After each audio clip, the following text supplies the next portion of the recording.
Black Beauty by Anna Sewell. Retold by L. Owens. Illustrated by Jennifer Tanner.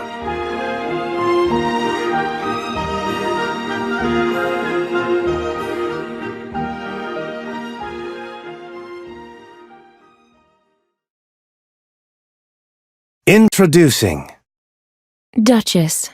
Black Beauty's mother. Ginger. Black Beauty's carriage partner and friend at Birtwick Park. Black Beauty. Joe Green. A stable boy. Jerry. A cabbie who owns Black Beauty. Merrylegs. Black Beauty's stablemate and friend at Birtwick Park. Chapter 1. My Early Home. My first home was with Farmer Gray. I can still picture his pleasant meadow and the pond of clear water. I lived there with my mother, Duchess. She was proud that we came from a long line of fine horses. One day, while I was playing with the other colts on the farm, she reminded me just how proud she was.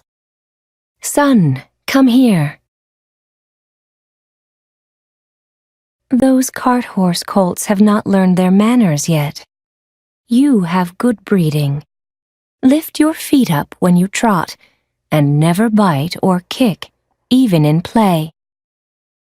Mother also taught me that if I worked hard and behaved well, my master would be kind to me like Farmer Gray was to her. Well, old pet, how is your little one? I'll be back by nightfall, son. My mother worked pulling Farmer Gray's wagon into town and back. After I had turned 4 years old, Farmer Gray told Squire Gordon it was time to sell me. I'll break him in myself, Squire Gordon. When he's been broken in, he will do very well. Farmer Gray began by putting a bit into my mouth. I didn't like it, but all grown horses wore one. The bit's in. Let's fix the bridle. After that came the saddle. There, fella. Then Farmer Gray got on my back and rode me around the meadow. I felt proud. Soon I wore horseshoes, blinders, and all kinds of new things. As part of my training, I stayed 2 weeks at a neighbor's farm. The first time a train rumbled by, I feared for my life. I had no idea what this horrible, clattering thing was. More and more trains puffed and shrieked past the meadow. I learned from the cows and sheep to act calm around loud noises. This would be a great advantage to me later in life. One day, Farmer Gray drove me alongside my mother. You never know who will buy you, son. Remember, the better you act, the better you will be treated. Chapter 2. Birtwick Park. In May, Squire Gordon's coachman John came to get me. You're off to Birtwick Park. Be a good horse. I was put into a nice box stall and met other horses. Here are some oats for you. Hi, my name's Merrylegs. I hope you're nice. I don't like living next to anyone who bites. I only bite oats and hay. It's rude for a colt to take my stall. But I didn't take it. The coachman put me here. She's called Ginger because she snaps. She bit the stable boy, that's why they moved her. She's had mean masters before, but John is kind. She'll learn to behave for him. One day, Squire Gordon came to see how I was doing in my new home. John, why don't you take the new horse out for a ride? Very well, sir. I was excited to get out of my stall and run. Whoa, I think you like to go fast. Well, John, how does he ride? First rate, sir. What shall we call him, dear? He has a beautiful coat. How about Black Beauty? That's a very good name. John never mistreated me. James, the stable boy, was also kind. I had a good life at Birtwick Park. Ginger and I learned to get along and made a good team as we worked. Merrylegs, Ginger and I became good friends. Merrylegs often gave rides to the children of Squire Gordon's friends. One day, after Merrylegs had been giving rides to Mr. Blomefeld's children, You'll get us into trouble, Merrylegs! "What did you do?" Mr. Blomefield's boys rode me like I was a steam engine, so I threw them off. If I had been you, I would have given those boys a good kick. That would be foolish. If you anger our masters, you might be sold off and not have such a kindly master next time. Because John and James were so kind, we trusted them. I remember one night while at a stable of a friend of Squire Gordon's. Fire! Flames were everywhere. I was afraid to leave my stall. Beauty, come! I knew James would take good care of me. Here, somebody, take this horse while I go back for the other! James saved our lives that night. James was such a good stable boy that he was eventually hired to be a coachman for another master. Who is going to take my place? Little Joe Green. Joe quickly learned his new job, and he was just as kind as James was. On one exciting night, the stable bell woke me up. John and Joe rushed to put my saddle on. Fasten this, Joe. Hurry, John. John rode me into town. Dr. White, Mrs. Gordon is ill. I'll need to ride your horse. Black Beauty is tired, but he'll go until he drops. I raced back as fast as I could. I was exhausted, but I knew my help was needed. The next day... My good horse, you saved your mistress's life. I never saw a horse run so fast. He seemed to know something was wrong. The mistress was soon feeling better, but the doctor said she was still sick. He told her that she had to move somewhere warmer and better for her health. A little while later, we took the Gordons to the train station. And so we left our master and mistress. Then we slowly headed back to Birtwick Park. But it was not our home anymore. Merrylegs had been given to Mr. Blomefield. Ginger and I had been sold to another farm. Chapter 3. Earlshaw Park. John took us to our new home at Earlshaw Park. Mr. York was our new coachman. What can you tell me about these two? There's not a better pair of horses anywhere. Black Beauty has a perfect temper.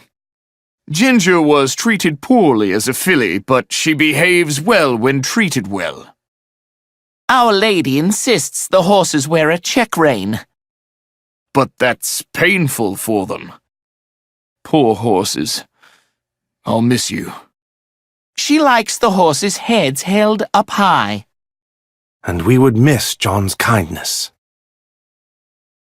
Our new master sized us up. They are not a match in color, but they will do well for the carriage. They have not worn a check rein, sir. Start slowly, then, until they get used to it. But the first time the lady took us out... Those horses are not fit to be seen. Put their heads higher. I beg your pardon, my lady. My lord said... You'll do as I say, York. It's hard to pull with my head up so high. You've always had an easy life. Now you'll see what some masters are really like. Day by day, notch by notch, our reins were shortened. But the worst was yet to come. Our lady came down for her ride one day. She was dressed for a garden party. We're off to see the Countess. Get those horses' heads up. My rein was tightened, and I almost couldn't bear it. Ginger was next. Better take the black one back to his box. These awful check reins. But I can't tell the mistress what to do. The master's son took Ginger away. Max was my new carriage partner. How do you bear the tight reins? I don't have a choice, even though it has shortened my life. Do you think our owners know how bad the check reins are for us? Rich people only care that it looks nice. I suffered with that rein for 4 months. My neck and chest ached. My mouth and tongue were always sore.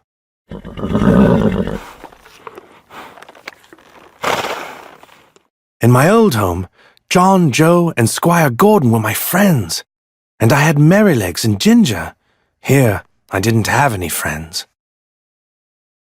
In the spring, our master went to London. He took York with him and left Reuben Smith in charge of the stables. Smith was a good horseman and always very gentle, until one strange day in town. There's a loose nail in your horse's front shoe. Bah, he can make it home all right. Along the way, I felt my shoe slip off. Stones on the road split my shoeless hoof. Faster! Faster! Then I stumbled.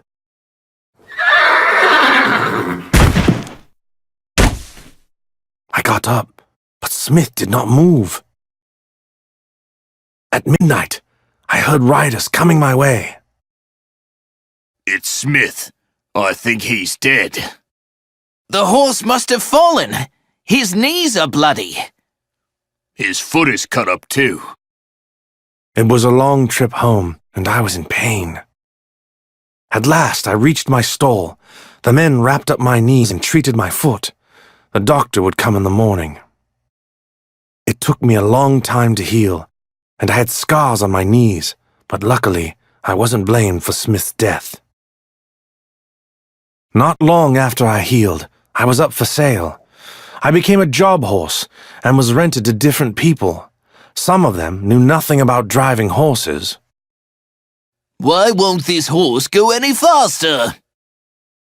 He's lame. He picked up a stone in his shoe. I didn't know that horses picked up stones. Other drivers thought horses were like steam engines and could pull heavy loads through any kind of weather. I was up for sale again and again, and one day I was being sold at a horse fair. How much is this one? I'll give you £23. Sorry, it's 25. 24 then. Done. My new master rode me to London. We reached the great city at sunset. Did you get a good one, Jerry? I think so, sir. Harry, my boy, open the gates. Is he gentle, Father? Yes, Dolly, as gentle as your kitten. After a lovely supper, I lay down for the night. There was plenty of dry straw. It was a happy place. Chapter 4. A London Cab Horse. Here I felt like the Black Beauty of my early days. He's so handsome. If not for the scars on his knees, he'd be too good for a cab. I never rode a horse with a firmer step. Let's call him Jack, after our old horse. That's a good name. Jerry had a cab of his own. I pulled it with a proud old horse, Captain. He had belonged to a soldier who had fought in the war. Soon after, Jerry showed me off at the cab stand. He looks too nice for the price you paid. You'll find something wrong with him. I don't know. I'd say he's worth whatever you paid, Jerry. At first, I was bothered by the hurry of such a big city. But Jerry was the best driver I'd known. Easy, boy. Move along now. And I learned long ago not to let loud noises bother me. I liked my stall at home. Jerry kept me clean and gave me plenty of food and fresh water. Captain and I were also allowed 1 full day of rest each week.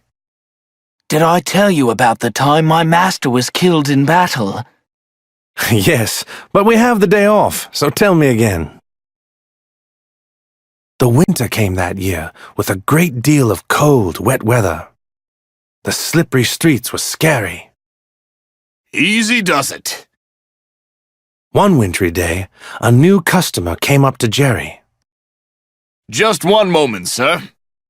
Finish your soup, my friend. I can wait until you're done.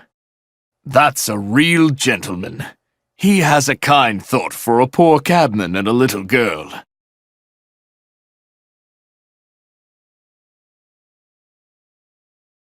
That same kind gentleman rode in our cab another day. Stop that, you beast! I'll have you arrested! Mind your own business. You're too busy to look after other people's horses. I'll report him to his master. I can't see an evil thing like that without acting. Too many people in this world ignore cruelty. I wish there were more gentlemen like you, sir. For a cab horse, I was treated very well, but that was not the case for all horses. One day, a shabby old cab with an old chestnut-colored horse drove up beside ours. Black Beauty, is that you? Oh my! Is that you, Ginger? Yes. I have been sold many times, and each master has been worse than the last. I now work for a man with a cab. He knows I am weak, so he is trying to get all he can out of me. You used to stand up for yourself when you were mistreated. It's no use. There's nothing I can do anymore, except bear it. I wish I was dead. Dead horses don't suffer. With a tug from her driver, Ginger drove off. Farewell, Black Beauty. A few days later, I saw a cart with a dead horse in it. I hoped it was Ginger. Then her troubles would be over. If only men were more caring, they would shoot us instead of making us suffer so much. Chapter 5. The Final Sale. After 3 years of pulling a cab, I was no longer strong enough to work for Jerry. I was up for sale again and again, and eventually I stood with the older horses at the horse fairs. It would have been merciful to shoot some of them. At one horse sale, I caught the eye of Farmer Thoroughgood. Willie, this horse has known better days. Do you think he was ever a carriage horse? Look at his nostrils and ears, and the shape of his neck and shoulders. He shows fine breeding. Poor old fellow. Can you buy him and make him feel better? Dear boy, I can't make an old horse young. Look at his fine mane and his smooth tail. Perhaps he would grow young in our meadows. I tried to stand tall, but my legs were very stiff. He's the sweetest thing you would ever want. What is the lowest you will take for him? £5. Here's £5 then. Very good, sir. The farmer took me to his meadow. Soon he showed me to some ladies who needed a horse. I do hope the ladies like him. He has such a lovely face. His knees have been broken. Will he fall again? He is a first-rate horse. He's perfectly safe. We shall try him then. The ladies' coachman came for me the next day. This horse is damaged, sir. He doesn't need to be handsome to pull a wagon. I'm sure he'll do fine. The ladies provided a comfortable stable. I was left to myself for a while. My new groom soon visited me. That looks like Black Beauty's star. One white foot and a little knot in his neck. It must be him. Why, Black Beauty, Do you know me? It's Joe, the stable boy from Squire Gordon's place. I never saw a man so happy. I soon learned that Miss Ellen was a good driver. This horse is quite safe. He ought to be. He's Squire Gordon's old Black Beauty. I shall write to Mrs. Gordon. She will be pleased that her favorite horse has come to us. The ladies decided to keep me. I have now lived in this happy place a whole year. They call me by my old name, Black Beauty.